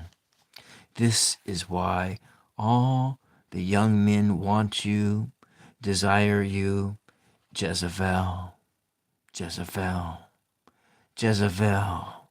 Their eyes glaze over at the mention of your name. Draw me into your sultry embrace. I will eagerly follow you to Zion's edge and beyond. Bring me into your bedroom, most beautiful among women. Kiss me, kiss me, kiss me, all over with kisses from your mouth.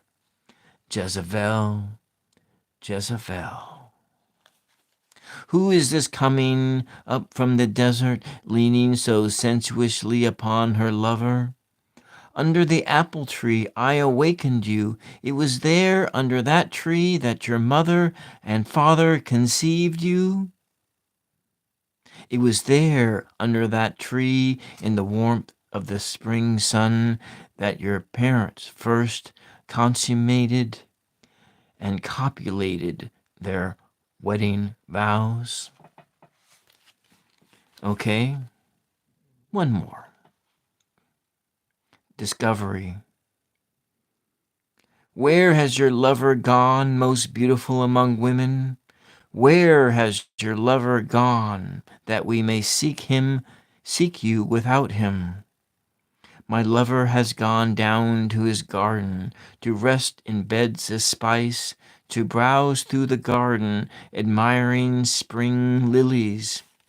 My lover belongs to me, and I to him. Aimlessly he browses through lilies.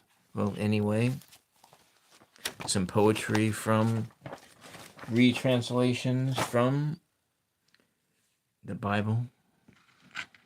Who knew the Bible was so dirty? Anyways, this is what we got. And I'm going to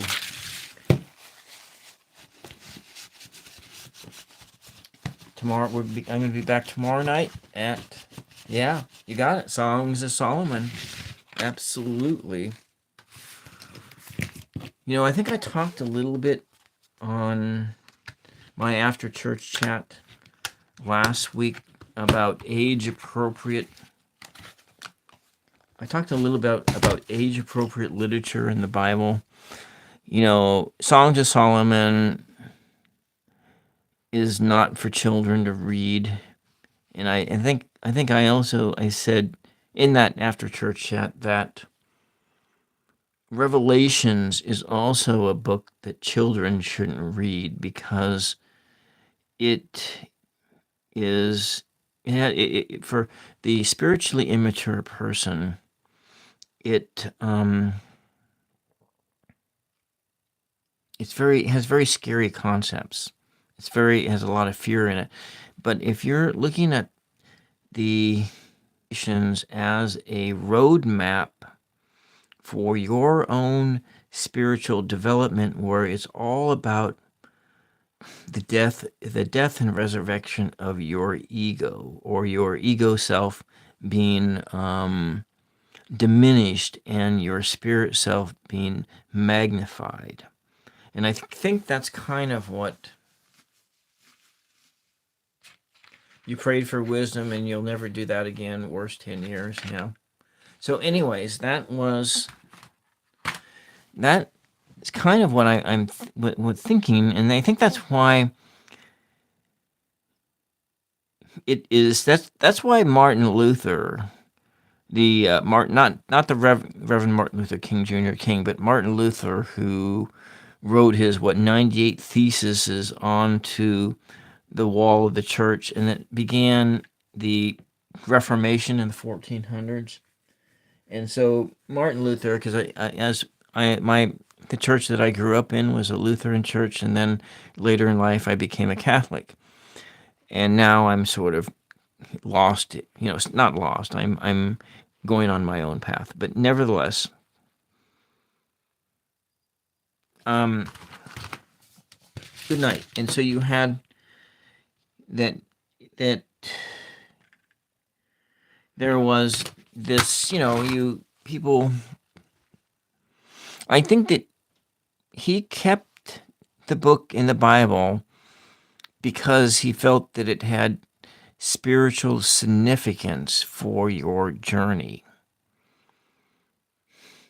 But otherwise, if he was thinking of it purely and in terms that this is something that was going to happen in the future, I don't think that he wouldn't have kept it in the Bible, because I think that he felt that it was something that the church used as a weapon to control people. And just think how much different Christianity today would be if that book of Revelations wasn't in the biblical canon at all. If they had cast it out like they did, like Sirach and all of the apocryphal, the Maccabees, and all those other books that exist in the Catholic Bible, but don't exist in the Protestant Bible. What if the Protestant Church had not had Revelations in it?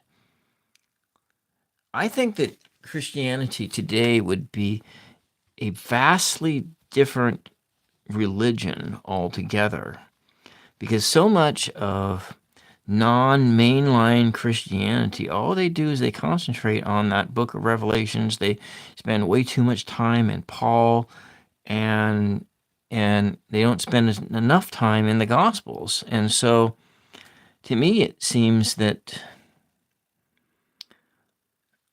the church would be better off if we pulled that book out of the Bible. And that's my 2 cents on that. But you as an individual can make that decision for yourself. You can make that decision for yourself. You can be like Thomas Jefferson. You can go through that Bible with a razor blade and cut out everything you think is bullshit, and take it out. I have a Jefferson Bible on Kindle, but it would be nice to have a if I had another 100 years of life, I would like to go through the Bible and pull everything out of it that I thought was bullshit, and just cast it aside. And anyways, which kind of reminds me that when I was in grad school and studying Bible in grad school, that the people who I was in students with, they says, "Gosh, Bill, I just don't understand how you can do this. How do you do this? How do you do it?" And see, thing is, I grew up as a Lutheran, and Lutherans had a different relationship to Scripture than did, let's say, evangelicals, or he was like a Quaker, a Friends, or like you go away from the further you go away from the Catholic Church, the more people worship the Bible. And so when you look at in a Catholic sense, the Bible is it's scripture and tradition, and it's kind of the same way in the Lutheran Church. It's scripture and it's sola scriptura and sola fide. So these the two things, but Martin Luther says no, it's not solo scriptura, and it's just faith alone. And but there's a sense this tradition. Okay, so in within Catholicism, that's and it's the instruction is continual. It goes in. There's the scripture, and here's tradition, and that is everything that we've learned along the way.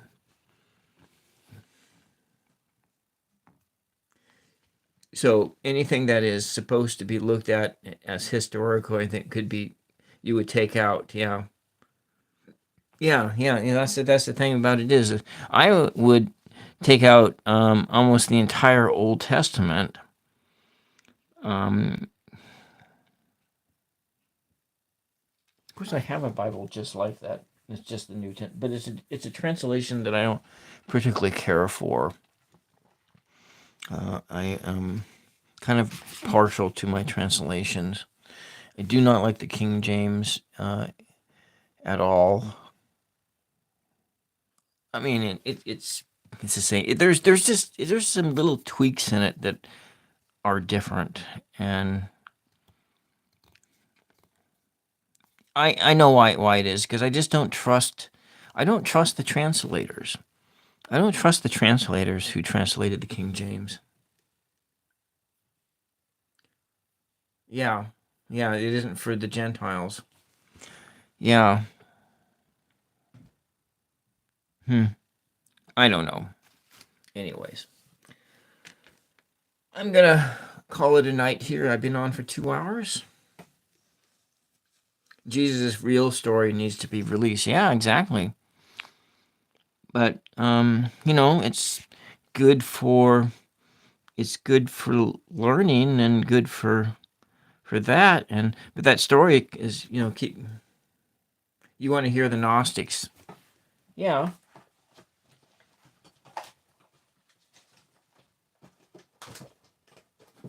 I read from the Gnostics all the time.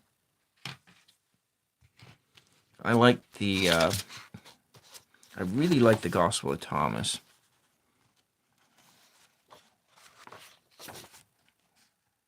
I haven't decided what I'm going to talk about on this week's after church chat. I think I'm just gonna yes, exactly. And after the fact, and I think I've mentioned before that I'm not even sure that I'm not even sure that Jesus actually existed as a physical being. I'm not really positive about that. You just got full body goosebumps. Well, Richard Carrier. I would, if you haven't listened to like Richard Carrier, I don't recommend reading his books. I've tried to read his books. As an atheist, I'm not an atheist, but Richard Carrier is an atheist, and he, I have a couple of his books. I've tried to read his books, but I find atheists, when they're writing about stuff, to be extremely dark. And I don't. But when I listen to Richard Carrier lecture on biblical history, yeah, when I listen, yeah, so when Jesus' wonderful story of how God is embodied, yeah, in a sense of Christ, of God consciousness, or how is it embodied in a human being. And but when Richard Carrier talks about as a historian, goes back and talks about that. His belief is that, and it's really intriguing, is that he believes the first time that the world heard about Jesus was when Paul had a vision of Jesus on the road to Damascus. And so it's kind of in line with a lot of the Gnostics, which believe that that whole thing, this whole thing happened, this whole story happened in the heavenly realm. That Jesus was born of the Virgin Mary, and Jesus became this teacher, and then Jesus was crucified, and Jesus was resurrected. That this whole story occurred all in the heavenly realm. And that's actually, a lot of the Gnostics believe that. That's how they believed it. And I think that probably the reason why Richard Carrier thinks that that is where the first Christian story came from, is it came from a spiritual thing, and then the people tried to make it into a physical thing. And so that the spiritual story came first and the physical story came second. And it's actually, it doesn't really, yeah. And so it doesn't, to me, it doesn't detract from anything.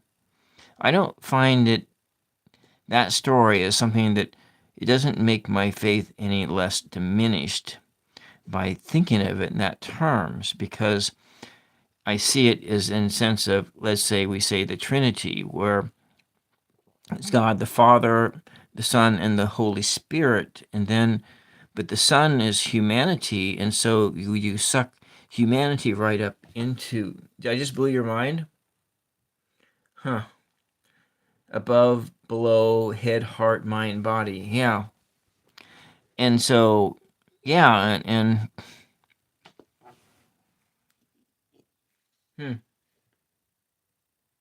anyways, that's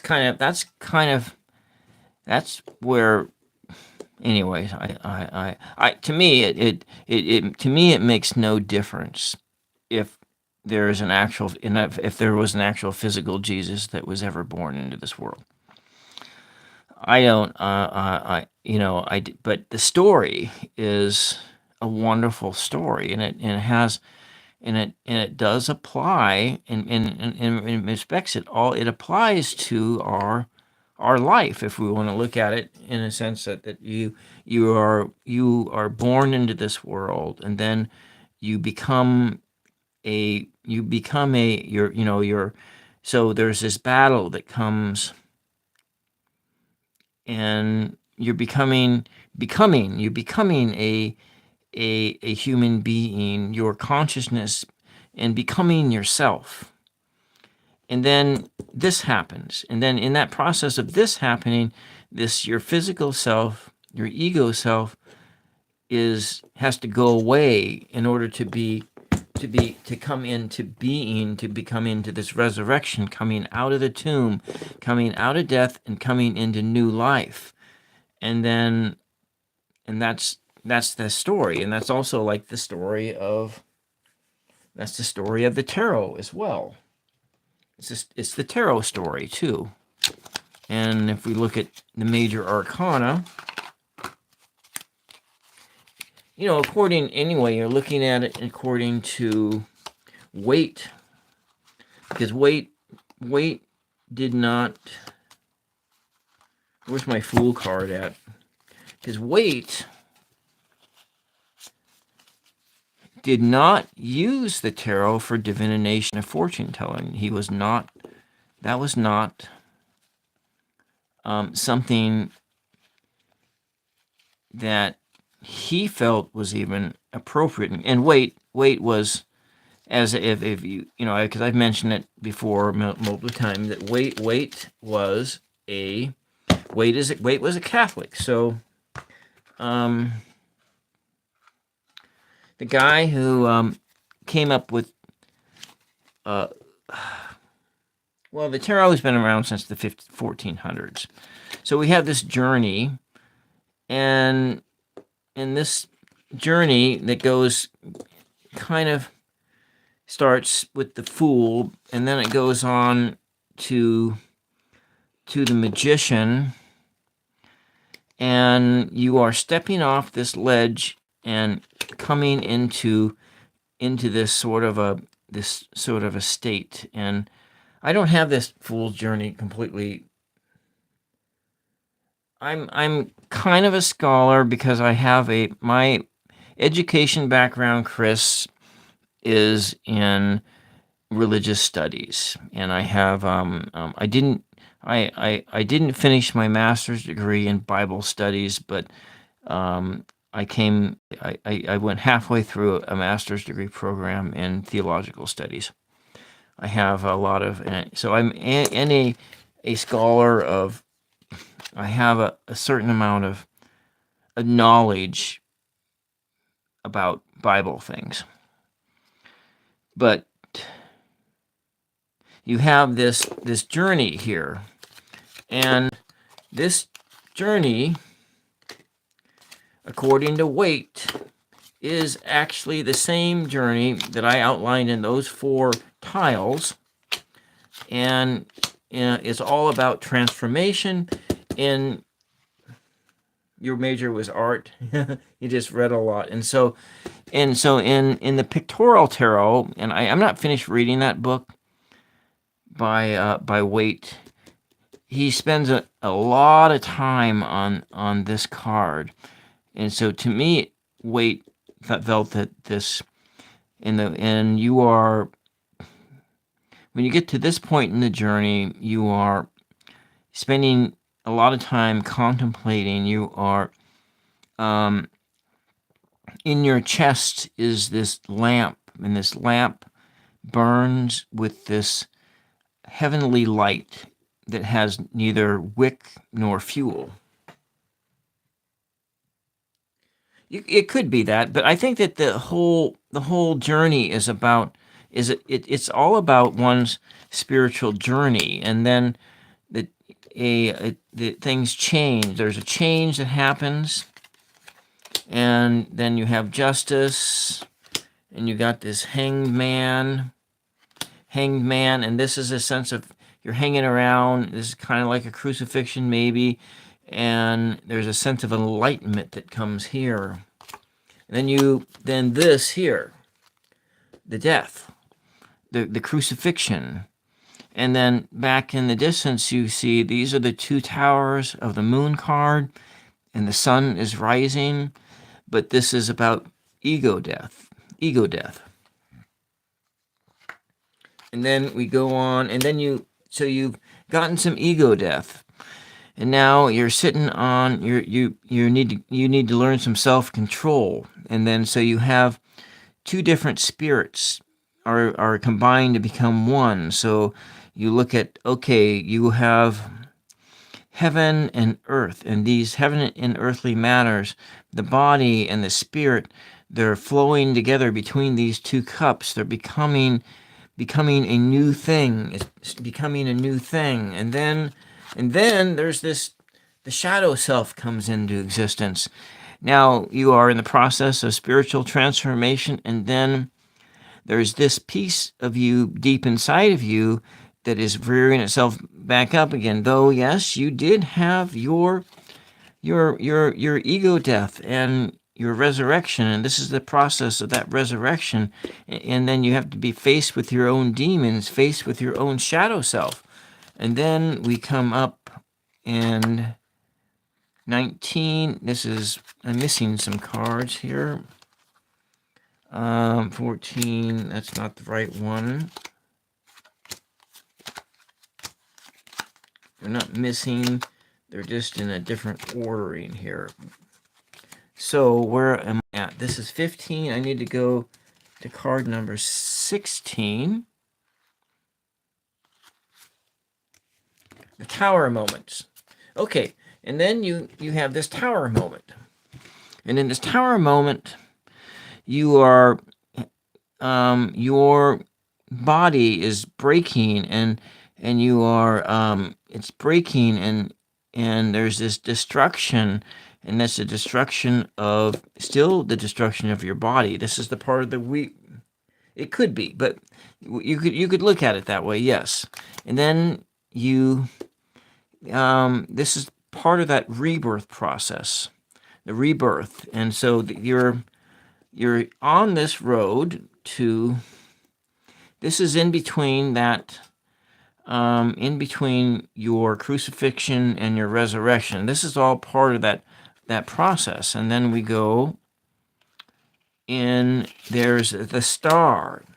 And then this is where there's a sense of this consciousness, the heavenly consciousness is starting to appear in your body. It's coming into you. You are beginning to internalize your higher self, and so the waters of the collective consciousness, the waters of the Christ consciousness are being poured upon your ground by this star creature.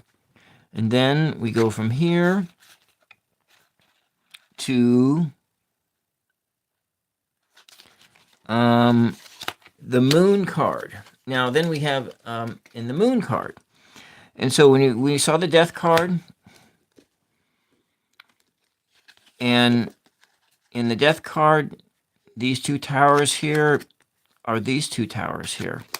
And in the moon card, there are these things that come out of your subconsciousness again. So you've got consciousness coming into you, and now things again like your shadow selves, the creatures from the deep coming up from underneath your moon pawn, and then the moon is starting to become the sun.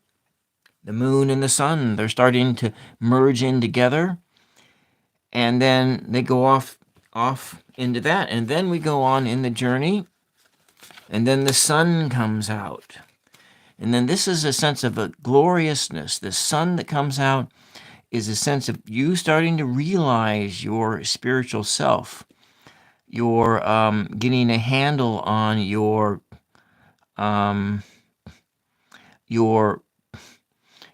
consciousness. Is beginning to, in your being a epiphany moments, these high points, the birth of the spirit into yourself. Yes.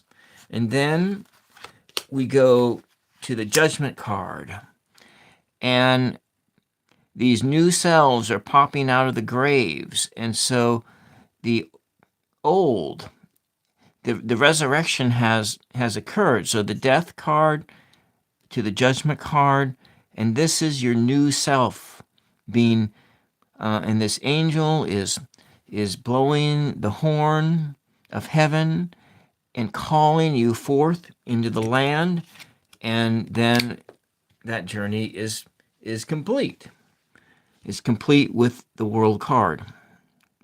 And actually, and I think in some of the ordering of it shows that it should be like this, and it starts over again, and it's a cyclical path, and it keeps going on and on and on and on. The birth of your spirit in yourself.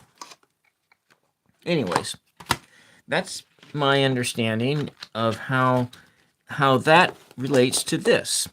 And this is your birth. And then you're coming into yourself, and the word is becoming flesh. Yeah, okay. All right. Yeah, great. So I am starting to get a handle on what's going on here.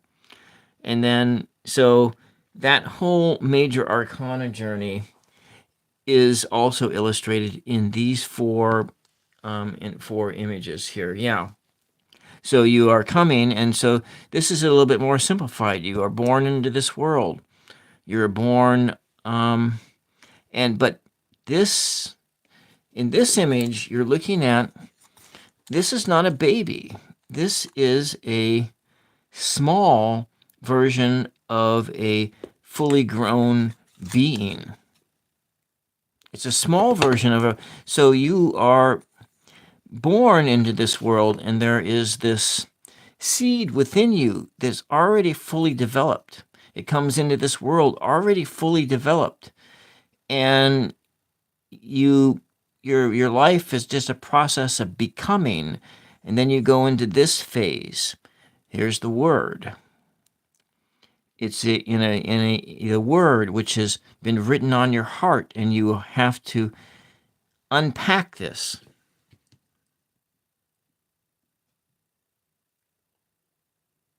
Okay, I should probably see if I can catch that. Oh, 12. That's like, I'll probably still be asleep then. And then, so we got this stage.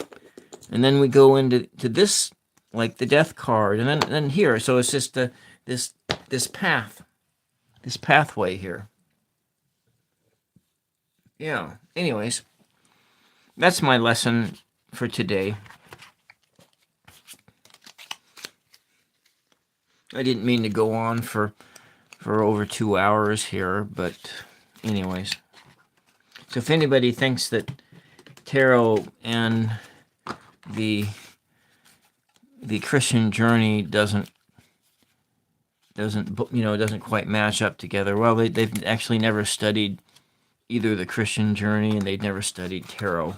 But I've only been studying tarot for a very short time, and so I'm still a learner. Anyways, that's all I got for today.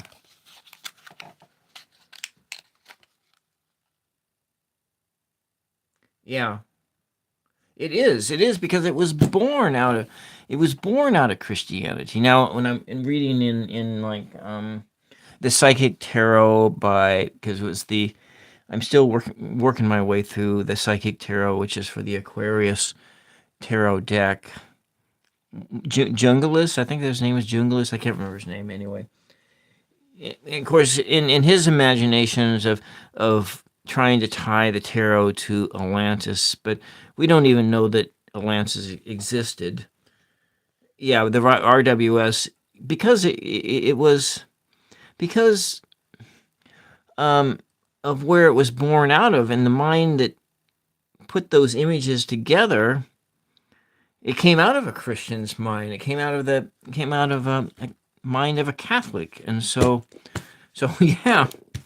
Anyways, and that was the image we worked on, and we'll come back again tomorrow night with Ange and go over that again.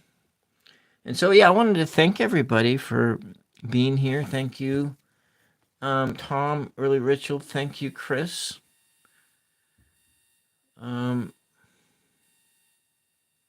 This must be almost 12 o'clock now.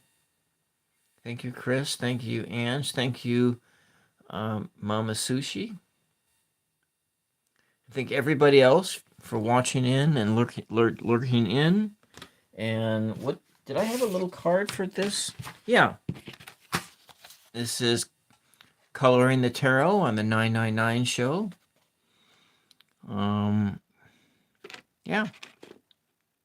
And if anybody out there wants to be on the Coloring Tarot show, please email my show, and I have quite a few tarot cards left to color in my coloring book.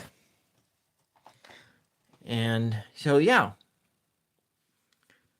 And so I'm gonna say good night, and we'll see you all later. Bye bye.